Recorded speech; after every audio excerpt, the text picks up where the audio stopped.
Panamá. Quiero que cuando yo regrese ya esto no se... Bueno, mi gente, ya ustedes saben que yo estuve aquí, hace 2 años yo estuve aquí. Toda esta calle era puro hueco, hermano.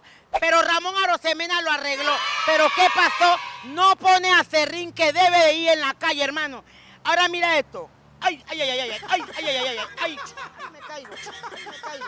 ¿Está viendo? Ni para cruzar la calle porque me iba a caer, hermano. Señor presidente, déjeme a Fernando Correa tranquilo y a Francolini y mande a la gente que ponga un buen material aquí.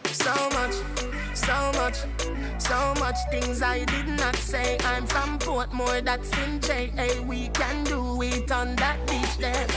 Tick tock, tick tock, tick tock, tick tock. Broke it, set it. Me arreglaron la calle, se dañó de nuevo parte de la calle, pero esta parte llega, hermano. Esta parte no han hecho nada. Yo me puedo caer. Ay, ay, ay, ay, ay, ay, ay, ay, ay, ay, me caigo, ay, me caigo. Señor presidente, usted también se puede caer. Los niños que vienen pasando por aquí se pueden caer.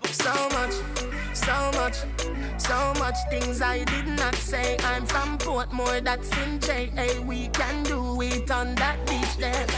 Tick tock, tick tock, tick tock, tick tock. Broke it, set it. ¿Qué vamos a hacer, señor presidente? Ayuda que usted puede. Las calles son bien peligrosas y con hueco, peor es la cosa. Hueco y basura. Basura y hueco. Es todo lo que tiene Panamá. El queso pa' Varela, loco. ¿Usted me conoce a mí? ¿Cómo así? Ayuda que tú puedes, hombre. Rico todo. No me meta presa, hermano.